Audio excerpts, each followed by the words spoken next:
Okay, let's go.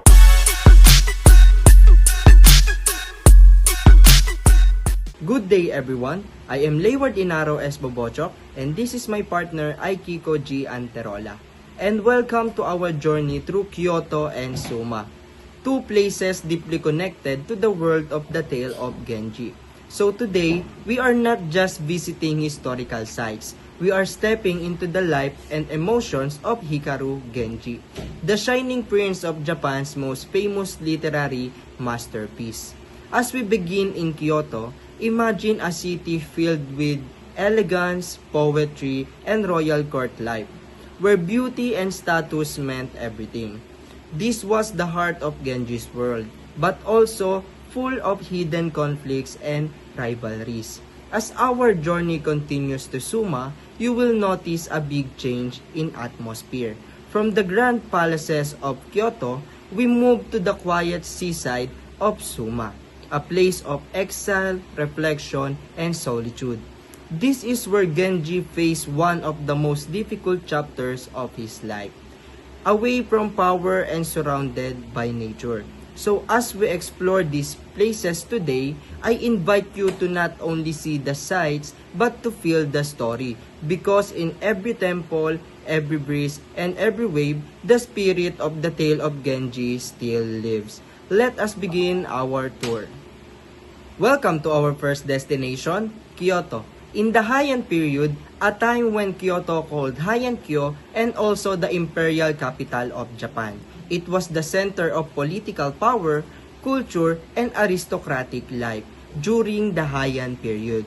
The imperial court where nobles like Hikaru Genji lived was highly refined, focused on poetry, romance, and strict social rules. Court life was also full of jealousy, rivalry, and political intrigue which often influenced people's fate. Let us now go to our next destination, Suma, or what others called the place of exile. Suma, now part of Kobe, was historically a remote coastal area, far from the elegance of Kyoto. During the Heian period, Suma was associated with exile and isolation, a place where disgraced nobles were sent. So for elaboration, Kyoto is about power, beauty, and court life, while in Suma, it is about exile, loneliness, and nature. Good day everyone, I am Aikiko Andarola, and now we will travel through the story of the tale of Genji. The story follows the life, loves, and struggles of Hikaru Genji, the son of an emperor in ancient Japan. The first one we're going to tackle about is the birth and early life of Genji. Genji is born as the son of the emperor and a lower-ranking concubine. Because of political reasons, he is removed from the royal line and given the surname Genji. Despite this, he grows up handsome, talented, and admired by many. The second thing we're going to tackle is about love affairs and relationships. Genji becomes famous for his many romantic relationships. One of his most important loves is Lady Murasaki, whom he raises and later makes his partner. He also has a forbidden relationship with Lady Fujitsubo, his stepmother, which results in a secret child, Ryozen.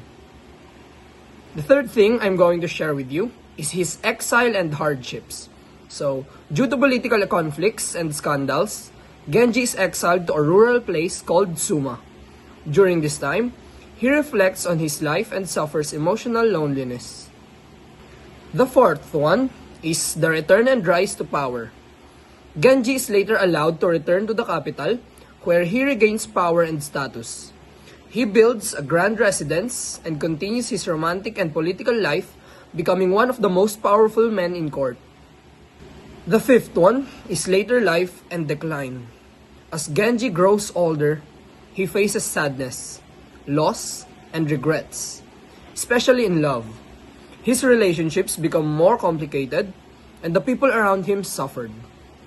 For the last one, it mostly talks about the Uji chapters, or the story after Genji's death. So the last one, after Genji's death, The story continues after Genji's death, focusing on the next generation, especially Kiru and Niu. Their romantic struggles mirror Genji's life but end in a more uncertain and melancholic way. We would like to thank everyone for watching our brief simulated tour guiding.